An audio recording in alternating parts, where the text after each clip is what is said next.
Hey guys, this is Mark here from pixelfiendtech.com, and today we are going to be unboxing and doing a small little setup of the LG IPS cinema screen. I will put all the information, like I believe the model number is 23EA63.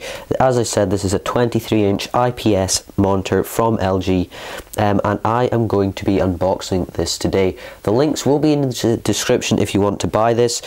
I would also like to point out, so I don't get any complaints in the comments, this is not a review. I will not be doing any comparisons of the screen or anything like that. That will come in the review video, which will hopefully come soon. Today I'm just going to be unboxing this. Now I do apologise if anything kind of goes wrong in this video, but as you can imagine, it's a bigger box than I'm used to unboxing, so if anything doesn't go too well, I do apologise. But let's get into this. So I will cut the box open here. You can see here on the front you do just get some information about the monitor. On the sides there really isn't much, and if I flip it onto its back to have a look, again, the back I think is actually identical to the front, so I don't really need to show you much here about the box. So we open this up and we get that lovely scraping noise from the cardboard and a huge piece of foam.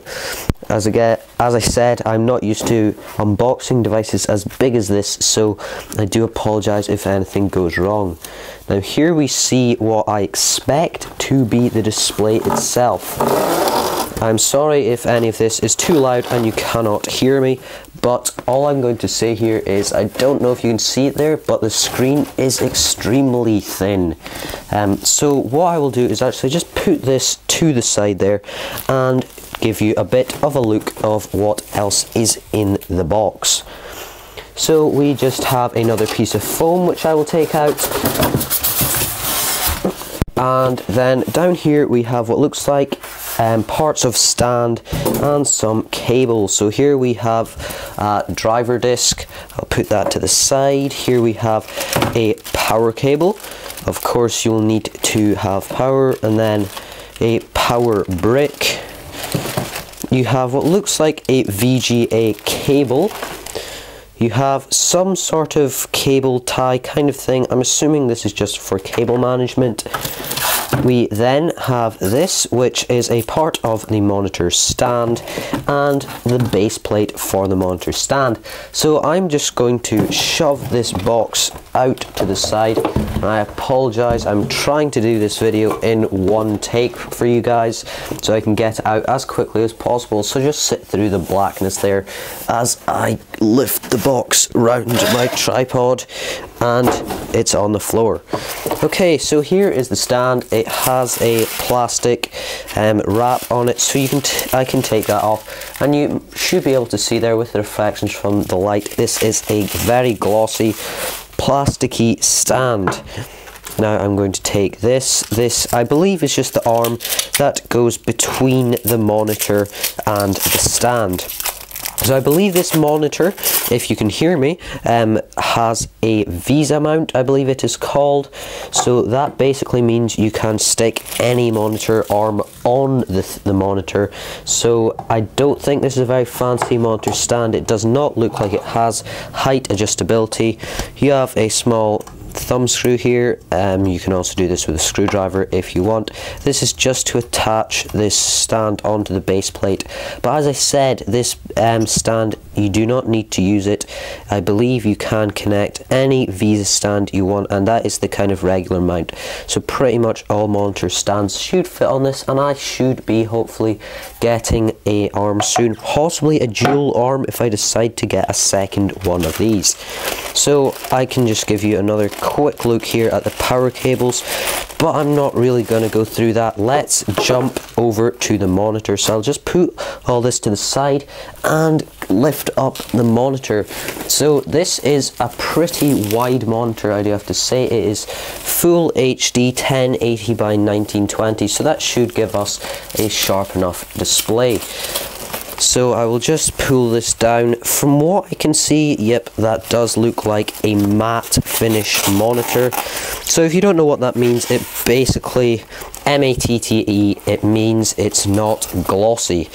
So I will just put it down on the table, take the plastic stuff off it, or the foam, or whatever that was. So here we have display quality assurance report. You know what?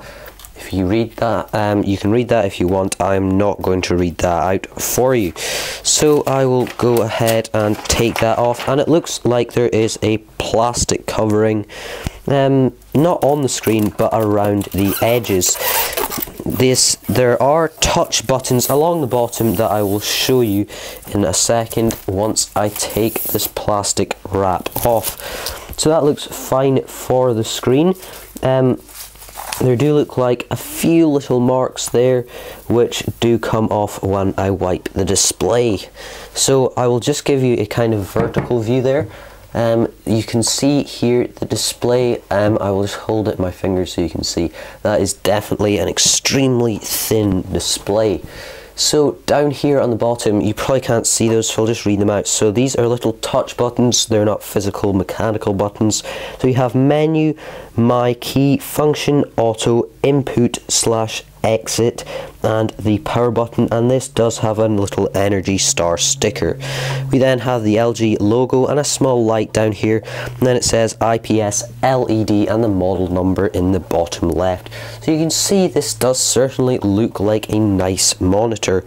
On the back we have a cool triangle design. You can see we have HDMI, DVI, D-sub, headphones, and your power there.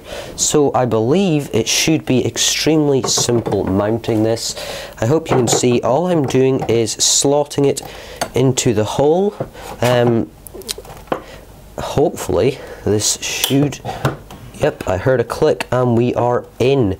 So what I'm going to first show you here is it does certainly rock, but to be honest, I wouldn't expect that you would be rocking your monitor much.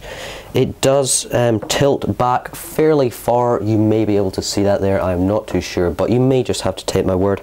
As I said, this will all be covered in a review of this, where I will show you the full setup, screen, stuff like that, you know. Yep, I will cover all that.